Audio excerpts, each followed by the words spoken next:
আপনারা কি এটা জানেন যে বর্তমানে যেখানে হাওড়া ব্রিজটি অবস্থান করছে সেখানে কিন্তু আরও একটা ব্রিজ ছিল যার নাম হচ্ছে পন্টুন ব্রিজ।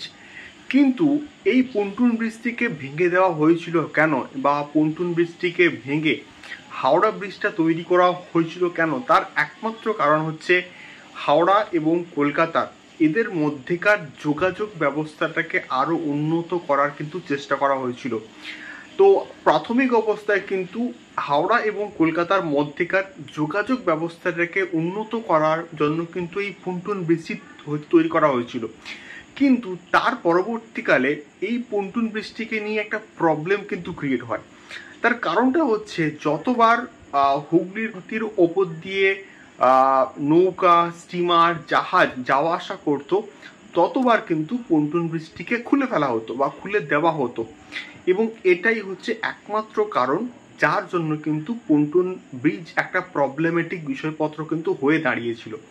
তো সেই জন্য পন্টুন ব্রিজটিকে ভেঙে নতুন করে একটা ব্রিজ তৈরি করা হলো যার নাম হচ্ছে হাওড়া ব্রিজ। সো এটা হচ্ছে হাওড়া ব্রিজ সংক্রান্ত একটা ইন্টারেস্টিং ফ্যাক্ট, এবং এইরকম ফ্যাক্টগুলো জানতে গেলে অবশ্যই আমাদের এই ফেসবুক পেজটিকে ফলো করে আমাদের সঙ্গে থাকতে হবে। টাটা।